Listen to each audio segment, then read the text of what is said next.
Good evening, everybody. Welcome to the show. I just want to get my saying at the beginning, if I can, and then we'll go further with our guest tonight, Marcus. Good evening, Marcus. Hello, thank you for having me on the show. And of course, the legendary, awesome Paul Rimmer. Hi guys, ready with the hard blows. So as you can see, the thumbnail, will the warmongering West take us into conflict? Will there be a World War III? Now, this has been talked about and all this, but at the beginning of this current Ukraine conflict, I called out the British government, the US government for being warmongers. Let me just give you a bit of a rundown. So, Secretary of State at the time, James Baker, when the Russian Federation broke up, at the time, 92, 93, his discussions with Mikhail Gorbachev was simply not to expand into the East. This is what they said. This is what he said to Mikhail Gorbachev. It's well documented. And as we know, progression from there, NATO got involved in the Serbia-Bosnia war, which was a Russian area. And the Russians didn't retaliate. That war was horrendous. I've talked to veterans about it, and it was a horrendous war. This is a war where NATO and the UK were carpet bombing. And remember, this current conflict, Russia got in trouble for carpet bombing, but it was all right for NATO to do it at the time in Serbia and Bosnia. So going forward from there, NATO has expanded east bit by bit by bit, and Russia hasn't done nothing. Putin hasn't done nothing. Gorbachev didn't do anything.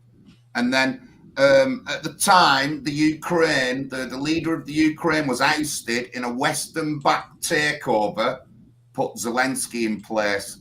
Before that, they were erasing there's around 5 areas, big areas of Russian-speaking people. Donbass is one of these areas. They wiped out loads of people before this current conflict, yet nobody will say, no politician will say what happened before this current conflict. They won't say. So, and all it shows me is a picture of the West warmongering, pushing into the East, causing trouble. And now Putin's flexed his muscles. Putin's fighting back in the Ukraine. And it's a world thing. A lot of our resources are going in money to the Ukraine. So when you can't get a council house, the money is all being spent in Ukraine. We've even upgraded our missiles, and we're sending cruise missiles over there. And the American, before the inauguration comes in, Biden's pushing more stuff into Ukraine. I don't want it. A lot of people don't want it. It's nothing to do with the majority of us. All right, we can not like Russia, but we can leave them alone and not push against the stalking, angry bear that is Russia. And we've pushed them all these years, and now they're fighting back. At what cost? We can see the cost to us. We can see the financial cost. When there's homeless on our streets, we're sending all them billions to Ukraine war. When we need housing, we're sending all them billions to Ukraine war. When we should be looking after ourselves, we're spending all that money in the Ukraine war. Now, that is my particular gist of it. We have talked about it before, and I'm sure Paul and Marcus would agree with some of the stuff I'm saying. But like I said, it's stated, it's fact that that's what happened in 92, 93 with the breakup of the Federation, that they wouldn't expand eastwards, and they've carried on doing it. Will there be a nuclear war? What do you think, Mark? Paul, over to you. What do you think, Paul? Well, that was quite a nice, interesting historical sketch, John. Go back to 2014. Or actually, before I do that, go back to the Soviet Union before it come to an end in 1989, 90.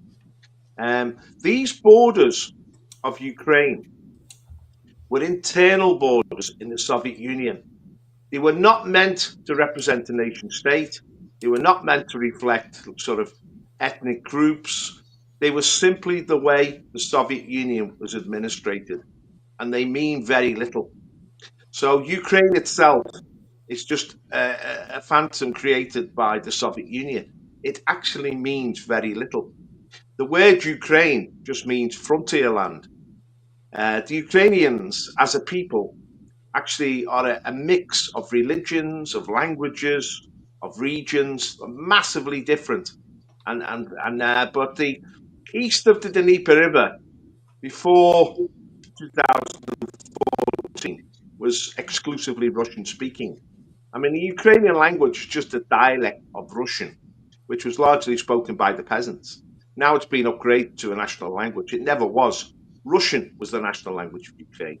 Kiev was Kiev. Now they call it Kyiv. It's just a game. Everything about the Ukraine is deception. Boris Johnson at the cat out the bag last week when he said, this is a proxy war being fought by the West against Russia.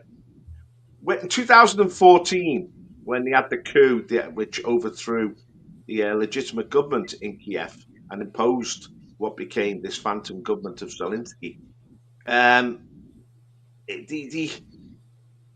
they created an illegal government. It was an illegal coup. Everything since 2014 has been a mirage. It's not real. Like this war, I mean, it was sold to us as a war for freedom, a war for national sovereignty, a war for democracy. I mean, Zelensky's cancelled all elections, including his own presidential election. A war for freedom. Zelensky has closed the churches. There is no freedom of speech. He's closed all opposition newspapers. What is it really a war for?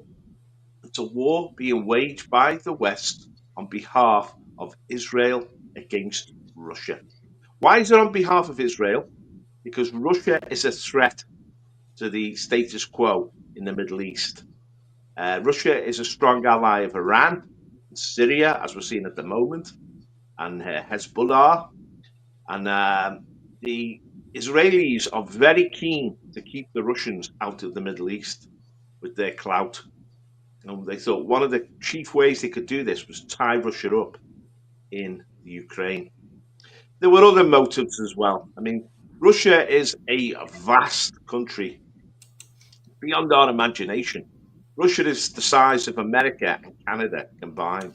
It's over 6 million square miles. That's just Russia.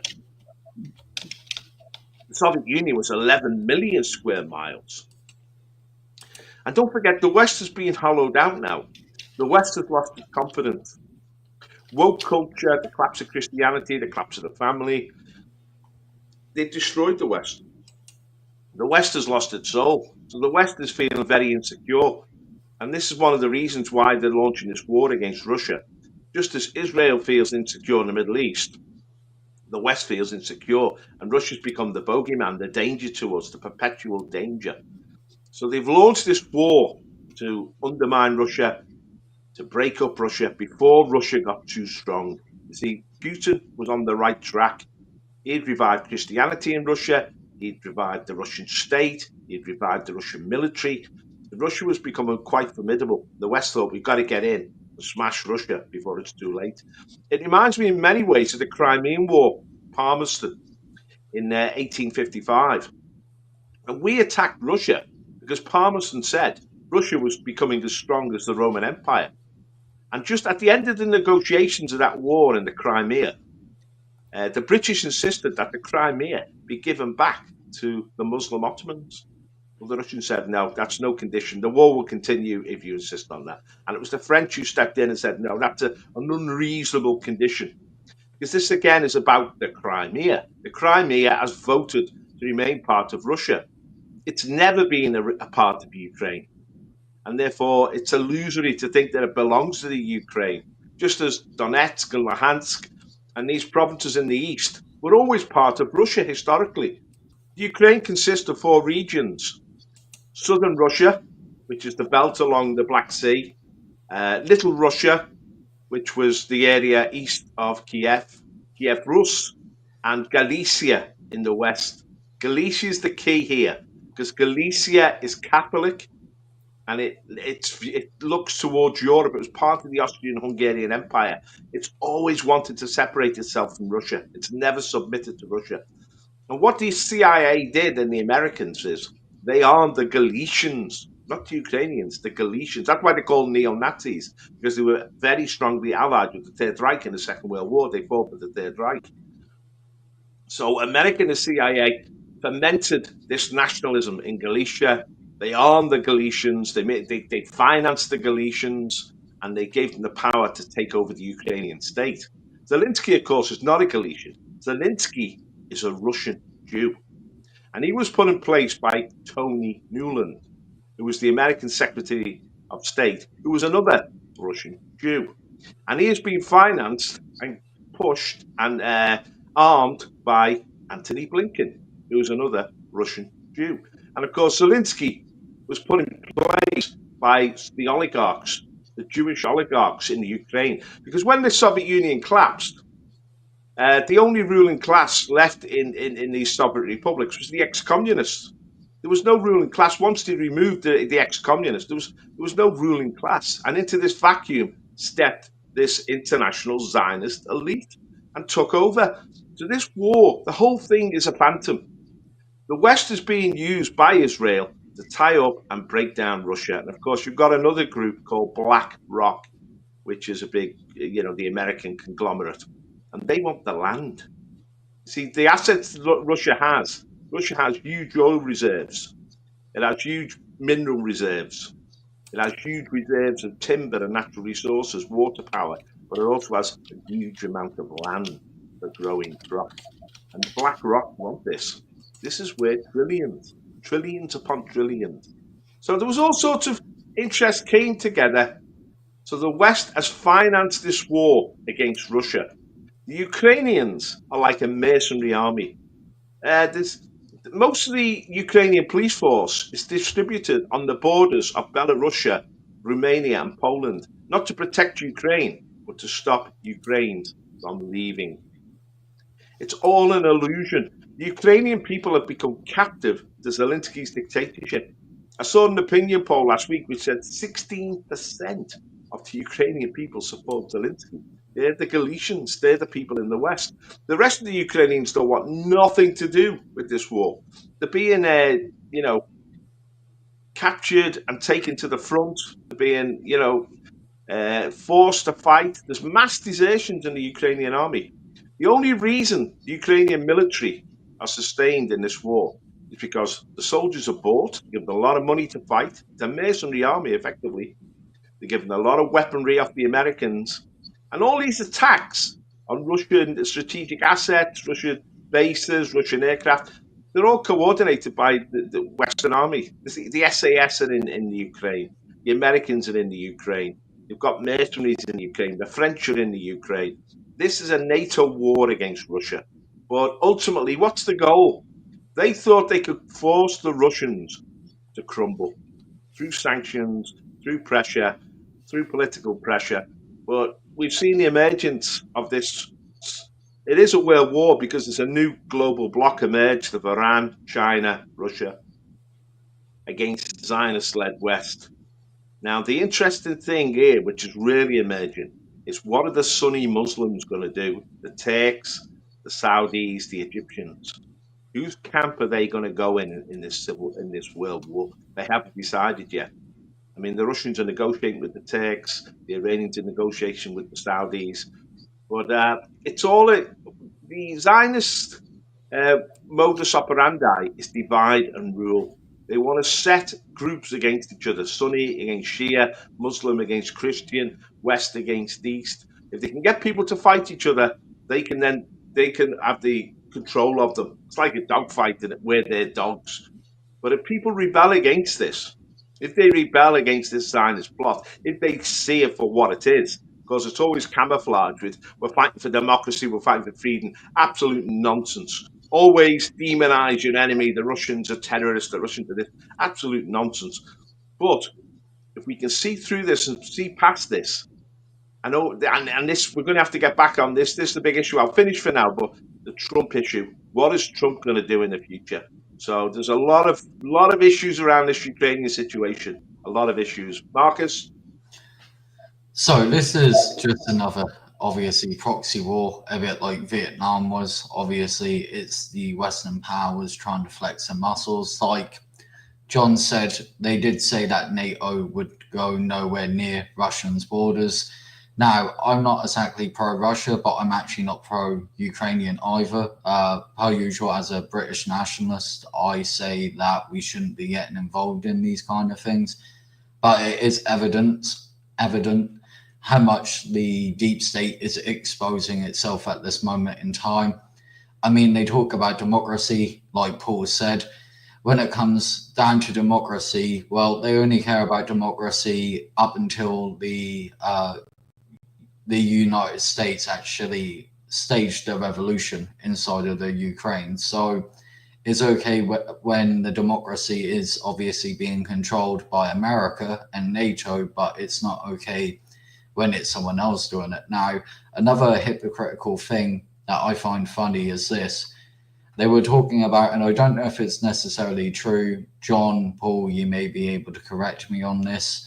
They said something about North Korean soldiers being put into that territory. I don't know if that's necessarily true, but why is it okay for the West to send British soldiers and American troops into the Ukraine, and why is it not okay when, Russia's allies do it? That's my entire problem. It's hypocritical. It's, like Paul said, it's all about propaganda. This is what all wars are based on, right? And there's lots of people like the company that Paul just stated, I forget the name of it, sorry, Paul, that has a interest in America and all over the West with building on land and obviously having a monopoly. And if you follow the money in every single war, that is the people who's going to be pushing for that war and financing it because it's beneficial to them, when we should be staying out of it. I'm not particularly pro-Russia, or I'm not particularly pro-Ukraine in this conflict. Like I said, I prefer for us actually to leave NATO and mind our own business, personally myself. And that goes along with every single war. I say that with, what's going on in Israel and Palestine at the moment. I don't think we should be getting involved whatsoever. It's another tragic thing of European brothers killing each other once again for the financial elite. And that's my position on it. Well, there we go, guys. There we go. Similar things. I agree with everything said, agree with Paul, agree with things, but will World War III come? I don't think it will, me. I really don't, because it's not beneficial to any side for anything like that. No, but will the World War be nuclear weapons, or will it be conventional weapons? You know what I mean? There's these things to describe as well. But let me just start again.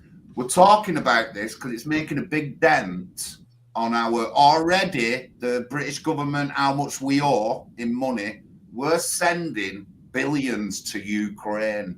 We're sending billions to Ukraine. That's why Paul's nephew hasn't got an house.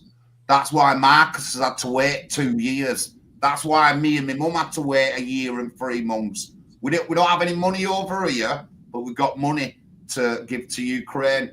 And I think, I'm not sure how much, but it's in the range of billions in cash. And then obviously there's equipment that we've sent. The Americans have sent equipment. That's all money that we can use over here to sort out our homeless, to sort out our veterans, to sort out our housing.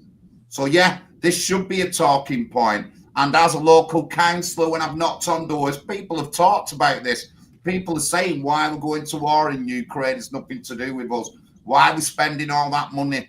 It's nothing to do with us. So these are issues that normal people in my estate have, because they see it on telly all the time. They see all them pound signs, and they're wondering why their energy bills are high.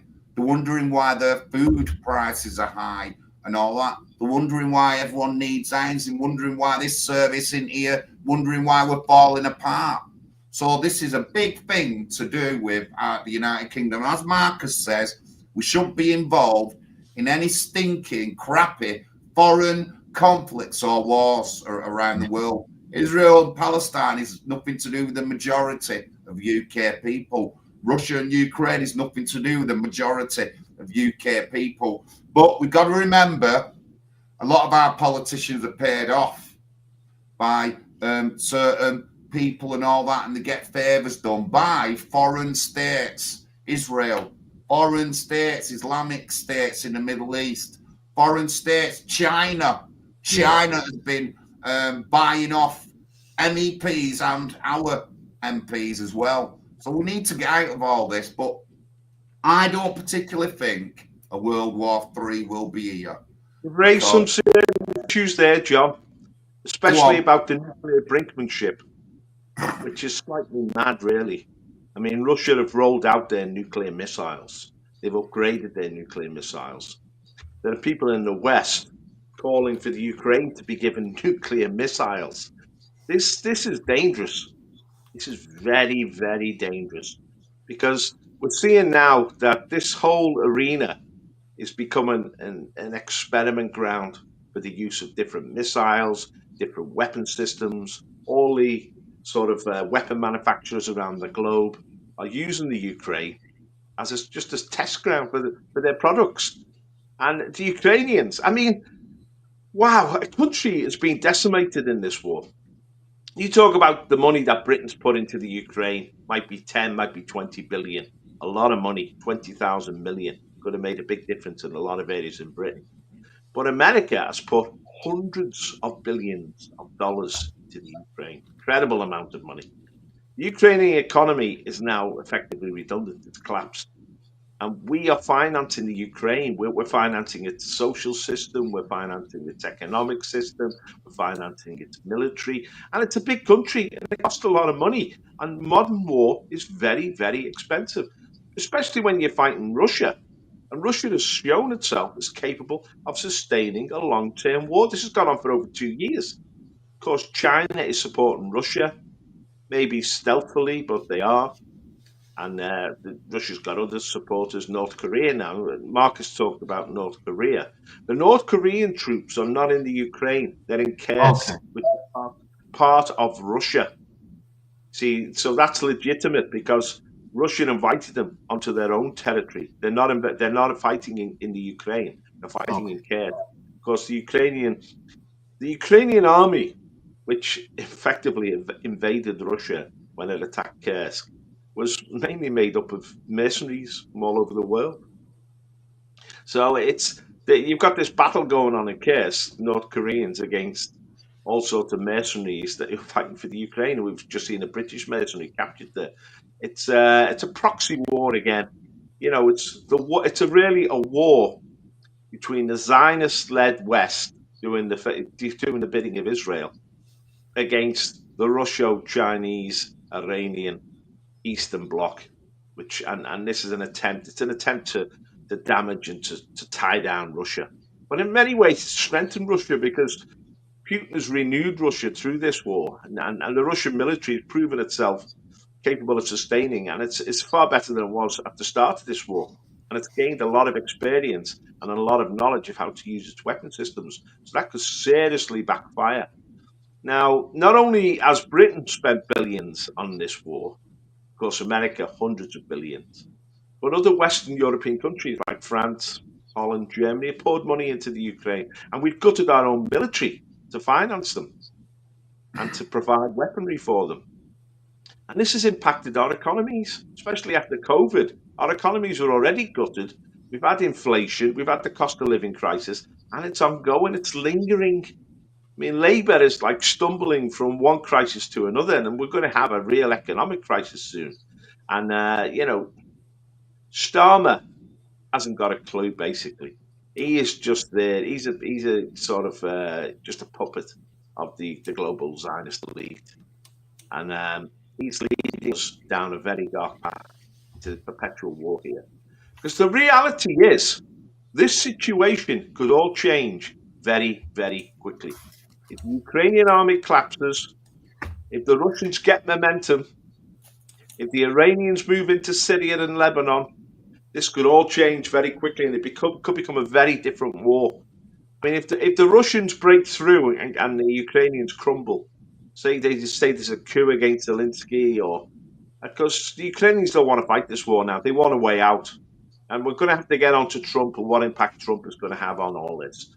But if the front collapses and the Russians are pushing all the time and the Russians get to the Polish border, the Russian army, well equipped, well motivated, very experienced, will be breathing down our necks.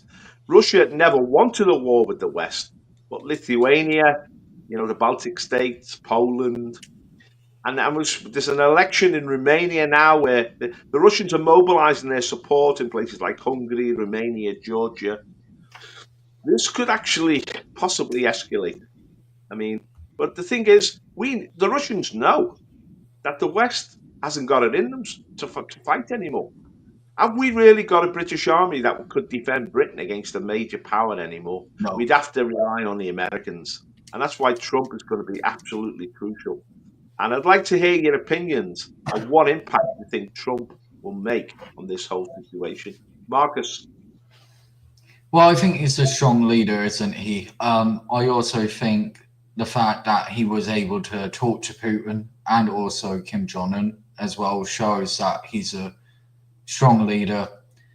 I think he understands the situation more than anyone else does, especially having the life what he's actually lived. I don't know if he'll be able to solve the war though, just because I think the elite are so hell-bent on having the war. That's the most difficult thing, isn't it? It's like we said just before the Trump election, before he was elected, this is about good versus evil. Now, I don't think either side is perfect in this conflict, definitely not. But at the end of the day, there is a concerted push, and there has been for many years. Like I said, why do you think Vietnam happened? It wasn't because the Americans cared about, sovereignty in Vietnam, not at all. It was a proxy war to fight the Soviets and the Russians and everything. So it really depends, because I think despite what the media tried to tell us, every single time I turn on the television, they tell me that the war in Ukraine is going brilliant and that the Ukrainians are just outside of Russia. But they've been saying this for a very, very long time, and it certainly is not true. So it's difficult to know what's actually fact and what's fiction. Now, for myself, I don't particularly get involved in foreign conflicts just because I'm a nationalist. I just wish we would mind our own business. And I think that's what majority of people in the West actually think. Now, at the end of the day, that's obviously what we do in the West. We tend to get involved in everyone else's conflict, even if we bankrupt our own economy and kill our own people, right? So it's difficult to answer your question. It's difficult to say because I don't even fully understand what's going on some of the time. And I don't think any of us do, by the way, because obviously propaganda is propaganda. There's going to be propaganda on both sides of the argument. Now, do I think Putin could be put in a corner by Trump? Possibly.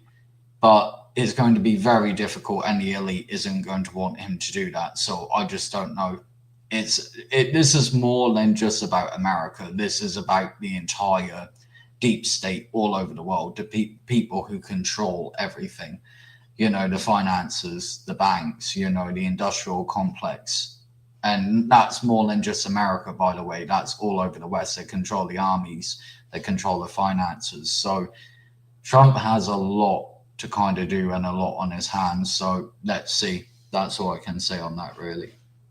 Well, I'll tell you, Trump did say that he would talk to Putin. He would have stopped the war even happening. He has done it before with North Korea. Do we have faith that he'll tackle this the best way he can? Yes, because if we look at the West just want an enemy. Remember, they said that Russians interfered with American politics. They didn't. Our government are saying that Russians are interfering over here. They don't. There's no evidence of it. They just say these things to get people whipped up against Russia. And obviously, look what's happened. But, I think Trump will be a strong enough leader to deal with this the best way he can. Maybe if it had happened while he had been in his second term, it would never have happened. There would never have been a war if Trump would have won that second term. There just wouldn't be. Well, everyone knows this. It's really well documented. But I'm just going to Click off for a minute, but I've got a lot of viewers on X. Please, if you're on X, join the Nationalising Party. Look us up. Follow us on our social media. Look at all our descriptions in the chat and stuff like that. We're running in elections across the UK, in local elections. And obviously, we're talking about UK things. And this is a big UK thing with all the money that we're sending abroad. As Mark Williams said, we could build 5 major hospitals with that sort of money and stuff like that. And we need these sort of things. So it's for the normal person to talk about this. But, you know, it's touch and go now. I don't think there will be trouble. I do think Trump will try and sort out where there is no trouble, whatever you think about it. He's not stupid. And neither are the general people of America and the UK, because they can see all this money being funneled into a proxy war, as Marcus says. So I do believe Trump in the end will sort it out. But please, again, subscribe to us, Nationalising Party. I see a lot of people viewing. Please join our media channels. Subscribe to all our links in our description of the video. But Paul, over to you. The 7th of December in London, we're having a Christmas party, a social. Have you got the contact details for that, John? I'll find them right now. We're going to meet up at Holborn Station, then go to a local bar. So everyone's welcome to that. There is an email address you can contact us. Getting back to the Ukraine. 2014, Obama was in charge of America. Norm Eisen, the Zionist, who knew Obama at Harvard University, he'd been put in charge of the colour revolutions in Eastern Europe to topple the old communist elites in Eastern Europe. And now he'd been tasked with taking over the Ukraine, the Orange Revolution. And he pumped money. The CIA organised it, bring down the Ukrainian government and install what I call a neo-Nazi government from Galicia in Kiev, which would fight this war against Russia. Obama was in charge. Trump wins the election 2016 and stops the impending war in Russia, stops financing the Ukraine, starts to question what is actually going on in the Ukraine. Why has Hunter Biden got a job with Burisma, Ukrainian gas company? Why has Mitt Romney's son got a job in the Ukraine with being paid millions? Why has Nancy Pelosi's son got a job in the Ukraine being paid millions? What's going on? Why has America got biolabs in the Ukraine? Why has Ukraine become a center for American money laundering? What is going on in the Ukraine? Trump starts to ask questions. And he doesn't want to fight this war, which was already taking place in Luhansk and the Crimea and the Donetsk. Why are we fighting this war in the Ukraine? Why are we financing it? Why don't we come to some sort of peaceful agreement with the Russian? If the Russian minorities there don't want to be part of the Kiev state, surely it's their right to secede. Trump, by questioning this, mobilized the Zionists against him, the deep state, Mossad, MI5, MI6, CIA, FBI. It was their war. They were fighting this war because they had a different goal. They wanted to bring down Russia. Trump had no interest in this. Why would America want to bring down Russia? I mean, Putin, when he came to power in the year 2000, he was genuinely looking for friendship with the West and was allowing the West to move into Russia. I mean, to his cost in the end, he's had to clean them all out. But, there was almost a liberal revolution in Russia. Russia was changing dramatically. Western money was going in, Western companies, Western influence. So Trump said, why don't we stay on that track? Why don't we continue to befriend Putin and win over the Russians that way? Oh, no. The danger was Iran was building a nuclear weapon, and Iran was building up a strong military capability, and Israel was getting concerned. A lot of these wars are about the survival of Israel. Israel is in a very vulnerable position because it's surrounded by hostile Muslim states. Now, you can say, oh, I'm a nationalist, no, I'm not to do with these wars, we should keep out of these wars. The Israelis, Mossad, won't let us keep out of these wars. You've got to realize that the Labour Party is totally controlled by the Labour Friends of Israel. They took it back from Corbyn. They're all financed by the Israeli government, underhand in so many different ways. The same in the United States. The American-Israeli Public Affairs Committee controls the Congress. They control these senators who are pumping these hundreds of billions into the Ukraine. It's their war, and it's their control. And these people, just as Ukraine is a proxy for the Zionist-controlled West, these Western politicians are just a proxy for Zionism. And this is what this is all about. So Trump is coming in, this quagmire. Don't forget, Trump was knifed in 2020. He clearly won that election. I've got no doubt that he won that election, that it was stolen from him using false ballots, you know, in places like Pennsylvania. He's won them again, Pennsylvania, Wisconsin, Michigan. He really won. He won those in 2020, but they were stolen from him. And you see, cheats never prosper. Trump, they thought they got rid of Trump in 2020, but Trump has come back. And they don't know what to predict from Trump. Trump is pro-Israel.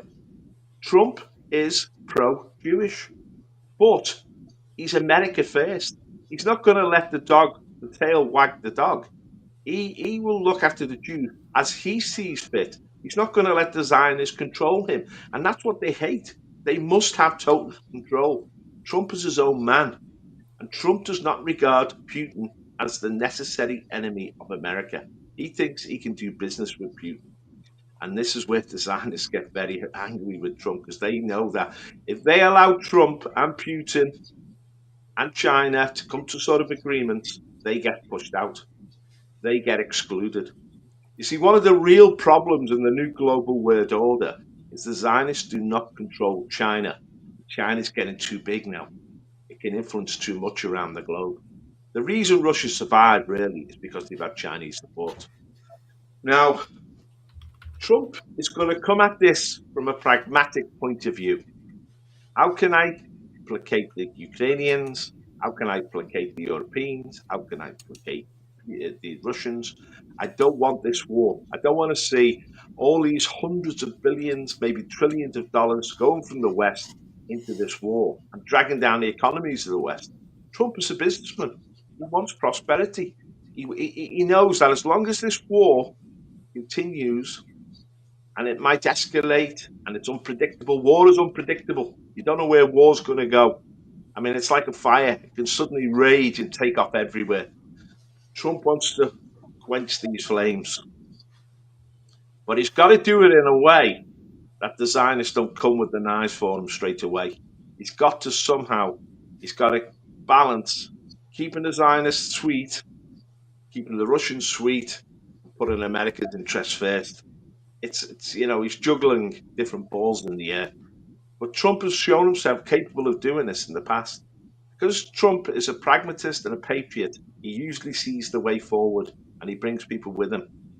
Now, the deep state, will they do to Trump what they did to Nixon, what they did to Trump first time round, and basically knife him? Are they capable of doing it? Is Trump able both to bring about peace and keep the deep state at bay? He's going to have to go to war on the deep state at some stage. He's going to have to chain the deep state. So there's a lot of balls in the air at the moment. And one of the dangers is because the Zionists fear that Trump is going to bring peace, they will escalate this conflict. They would deliberately escalate the conflict.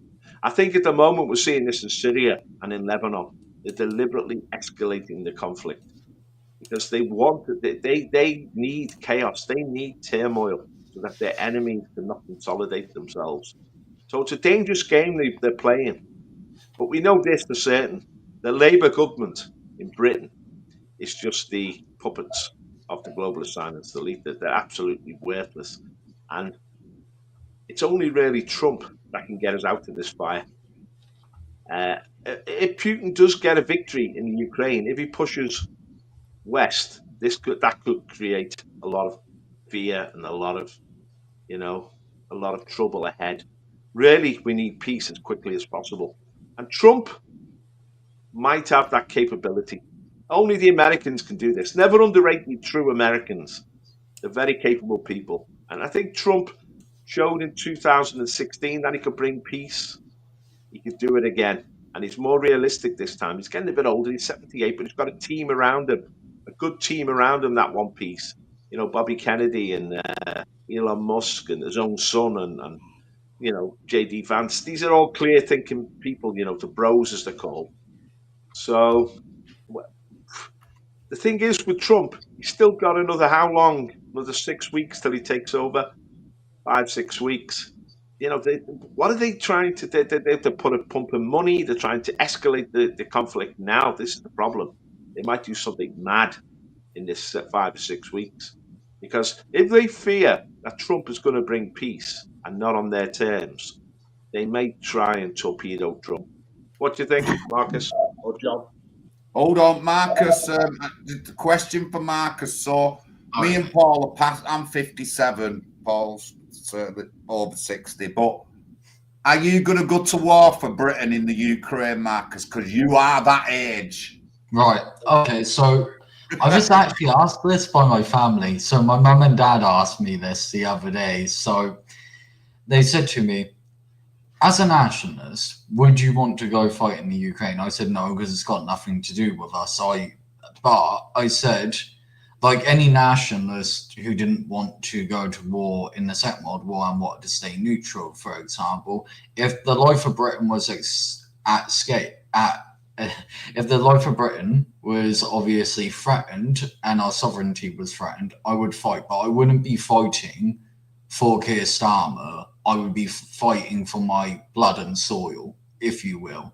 It's not the fact that I would want to necessarily, it's just that the fact, if any foreign power, I don't care if our government or our elite actually started it, you know, I would, as a nationalist, want to defend my country, if you get what I mean. And I think that's what a lot of nationalists in the Ukraine are currently doing. A lot of them don't want to fight, but at the end of the day, whether rightly or wrongly, they believe that protecting their nation is the most important thing, right? Whether you say either side is right, both sides believe that. And as a nationalist, would I want to die for NATO? Obviously not. I've actually spent a lot of my young adult life trying to argue we should actually be out of NATO because it's a very dangerous clique at that, right?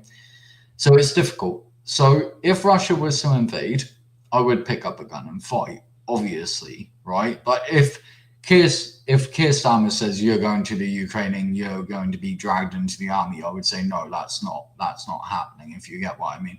It'd be a lot different if we were under a nationalist government and we minded our own business and then we were being threatened. I would definitely fight. But do I want to go fight to defend democracy and a democracy that they control at that? And it's only wrong when obviously Russia apparently wants to control the democracy, if we go with the terms what the media are kind of using at this moment in time, right? So yes, I would defend my country, but am I going to the Ukraine necessarily to defend Ukraine? No. What annoys me is, and we haven't spoke about this yet, but I see I've seen many protests in the UK of Ukrainian men who are refugees shouting for the UK government to take us into a war. Now, what utter cowards. There was men or young boys in this country who were only 14 years old, rightly or wrongly, depending on what your view on history, it does not matter, went to them trenches to die with their mates, and they were only 13, 14 years old, lied about their age, and you've got grown-ass men coming over here telling us that we need to get involved. To me, that's sickening and everything. Listen, right, we're all going to have sympathy towards, women and children, but half the Ukrainian men, like Paul stated earlier, they're running away from their responsibility and everything like that. So if the war's so justified, why is either their men are a bunch of pussies, or either their men don't believe in actually what they're being told? It could be a bit of both for all we know, because obviously propaganda is a weird thing. So that's my personal opinion of it. If the life of Britain was at a point where it was in danger, yes, I obviously would as a nationalist, blood and soil nationalist, but it's a very complicated question. Sorry, I hope that answers what you ask me. But yeah, that's my opinion on it. Well, like I said, me and Paul get away with it, but you will be asked to go to war, Marcus. You will be asked. And, yeah, I know. You know, with such a messed up country that we are, who's going to go to war? None of the Islamics are going to go. No one Muslim is going to go to war. Could you imagine the gender benders and all that, the trannies and everything, being asked to go die in the Ukraine and stuff? I'm not being funny. If you misgender them, they're trying to hang themselves from the ceiling, let alone going to pick up a weapon to go fight in the Ukraine. Yeah, I'm not being funny.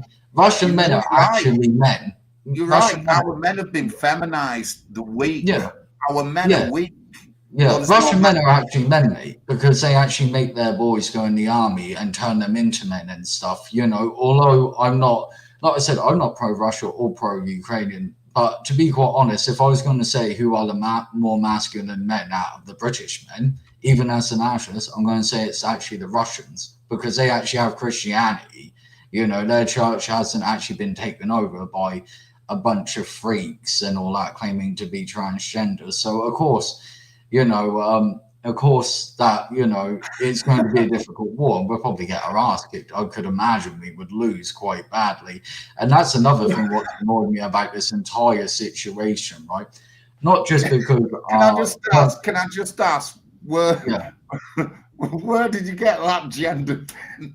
I got it from you, didn't I? You told me that, and I've been using it ever since. Bowie was always called a gender bender. David Bowie, in the 70s. But do you want to say anything, John? I don't want the war. Everything that Marcus has said and Paul has said, I totally agree with.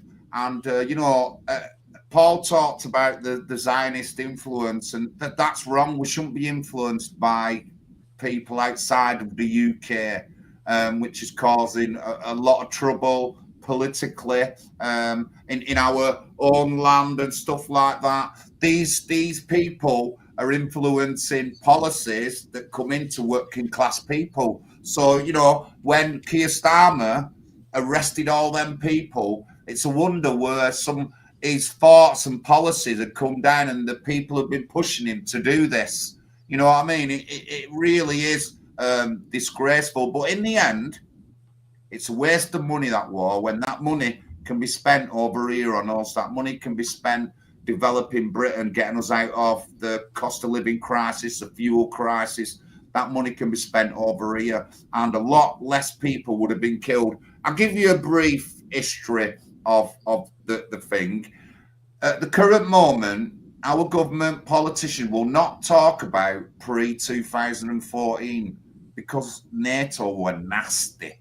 The West was nasty in Ukraine. We caused loads. They won't mention it. Not one mention of mainstream politicians, mainstream media, and mainstream spokespeople will not mention that. But the history is there. All the facts are there of what happened before 2014 that they won't mention, which was the ethnic cleansing of the Russian areas of Ukraine. That's what it was, guys. And, that's particular things going on right now, which is all over the news in the Middle East. But no one will talk about it. I will talk about it. We will talk about it. End the war in Ukraine. Let's hope Trump does it. I don't want to be sending any of our troops, sir. I really don't. As Marcus said, we should be to defend Britain. If something comes directly to us, we've got to stand up and defend it, but we shouldn't be getting involved everywhere else. But over to you, Paul. When the Soviet Union broke up, 1989-90, the population of the Ukraine was about 50 million people. Today, it's around 30 million. Millions have gone to the West. Millions, maybe as many as 10 million, have gone into Russia. Of course, they've lost a lot of territory. People are being killed. 500,000 are being killed. So it's a big country, Ukraine. It's twice the size of France. The population now is only 30 million. And, Zelensky has already cancelled the last presidential election because he knows he wouldn't win it. It's a very oppressive regime. It's a military junta which subdues and oppresses Ukrainian people. This is not a Ukrainian war. This is not about Ukrainian patriotism. Now, I've met a lot of Ukrainian refugees in the West. You're talking about the cost of the war. These people, I mean, you can put up a Ukrainian in your house for £200 a week. And these people are getting free education, free healthcare benefits, the usual rigmarole. They cost, on average, £50,000 a year for each Ukrainian refugee. So it's a huge amount of money when you're talking about millions of people. Now, early on in the war, I bumped into 2 Ukrainians and I spoke to them. And I can speak, Ruski, Pol-Ruski. And they say, yeah, we speak Russian, but we speak English. So I had a conversation with them. I said, which part of Ukraine are you from? They said, do you know the Ukraine? I said, yeah, I know the geography of the Ukraine. They said, we're from Lvov, or Lviv, as they now call it. I said, well, that's in the west, and that's in Galicia. So I said, you're a long, long way from the front line. Why did you flee to the west? He said, we came to the West for education for our children. And, we came here for a better life. I said, so you've just abandoned your country in their hour of need and you weren't even under threat. Obviously, they were on the make. They were looking to get something for nothing. And, of course, to them, the West is like El Dorado, a place where you can come and just plug in and drain us dry, as all the refugees do. They just milk us for all we're worth. Now, I met another woman from the Ukraine on the till in Tesco's recently, and she's been here for 5 years. And I said, well, that was before the war. She said, yeah, I came, but I want to go home to the Ukraine. She said, I had my family there, my mother, my extended family. I miss them. I still visit. She lived in Western Ukraine. I said, well, why don't you just go home? And she said, oh, no, my children are in education in Britain. You see, these people really value our education system because it's free and it's because it's quality. They think, wow, we're giving our children an advantage in life here. Because in their countries, education is not free and it's not such a good standard. So, I mean, I speak to a lot of people, foreigners who come to Britain. Spoke to a guy from Ghana and West Africa, spoke to a guy from Sudan. Why do you stay in Britain? Oh, the education is free, right through university and everything, we get money. And in our own countries, education is very, very expensive, too expensive, They can't get a quality education. So you begin to realize, hang on, this Ukrainian thing, it's not what they're saying. These Ukrainians are not motivated to fight for this land because the Ukrainians are the same blood as the Russians.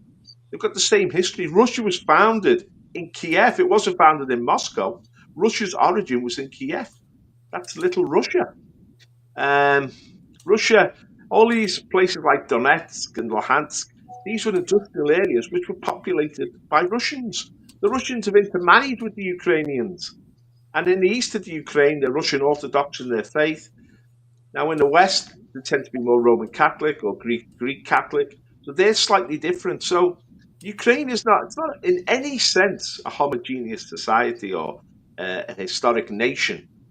It's a different sort of patchwork of different religions and ethnic groups. The Crimea is totally different. The Crimea was run by the Turks until the 18th century. The Crimea, there's all sorts of the Tatars live in the Crimea. It's a different sort of ethnic group, and of course, there's different other ethnic groups. But so it's quasi-Russian. It's all Russian. So what we've been fed from the off about democracy, about national sovereignty, about freedom, it's all baloney.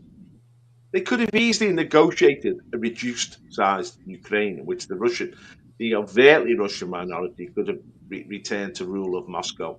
But a lot of the Ukrainians actually miss the Soviet Union. They want to be ruled by Moscow. They know. I mean, this Kiev government is the most corrupt government on the planet.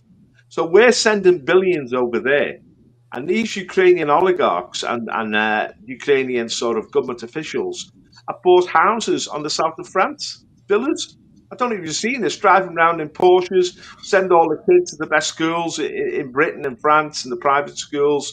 They're living a high life. You see them while the Ukrainian lads are being sort of press gang conscripted. into this to go and fight on the front, they're partying. I don't know if you've seen any of this film footage, but all the girls want to be top models. They want to go to discos. They want to meet Americans. It's a joke. You know, these people are just milking the money we're sending over there. Everyone's getting a slice of the pie. All the American politicians, they're getting backhanded small arms manufacturers and all, you know, and they're becoming multi-millionaires through this war. It's the way to launder taxpayers' money, to steal taxpayers' money, to launder illegal money, to enrich themselves. And we're sold it as if it's a battle of right against wrong, good against evil, democracy against tyranny. It's all a load of nonsense. What we've got to realise is that we've got to be realistic about this situation. The people in the Ukraine, 500,000 have been killed. They want peace. Peace is what they want. That's why Trump has been elected. We want peace. We want an end to this war. And if it means territorial compromises, so be it. I mean, and I think everyone could be comfortable with that. And, you know, we listened Starmer and Sunak before him and Boris Johnson. Man alive, you listen to British politicians, you think, what's wrong with this country? No wonder I want to fight for this country, because it is absolute nonsense that the politicians speak, and who would want to go and fight and die for these balloons that run this country? I mean, I'd fight and die to get them out, but I certainly wouldn't fight and die to keep them in power. John? Thank you, Paul. Thank you. Please, everyone, if you're watching on X, Nationalising Party, we've got a donation link on bottom if you want to put a few quid in. We're busy. We've got elections in May, and my election until 2026, but we've got at least about 10 or so people going to be running in May across the country. So please donate to us. All goes on leaflets. We don't spend donation money on hotels or any crap like that, or travelling or anything. All our money goes to leaflets and stuff like that. And while we've been a party for 3 years, I paid for my own social media with just a little bit of help every now and then. So don't nobody send nothing. But please, join the Nationalising Party. Get involved. Even if you don't want to join, if you believe in us and you believe that we can make a difference, make a donation to us. That's what you should be doing. I'm sure I've got some reform people watching the stream right now, and I know a lot of you support me. Get some money to us, get a donation in. Again, it'll go to leaflets, don't go to no travel, don't go to no anything else. It'll just go all on leaflets for the elections. And again, we've got about 10 candidates in May running, and we need money for them leaflets. So please. On the 7th of December. Yeah, 7th of December. You can email Patrick McGinnis there, patrick.mcginnis@nationalisingparty.uk, and he will give you more details. And let me just say at the beginning, Antonio Damo on X, you said something.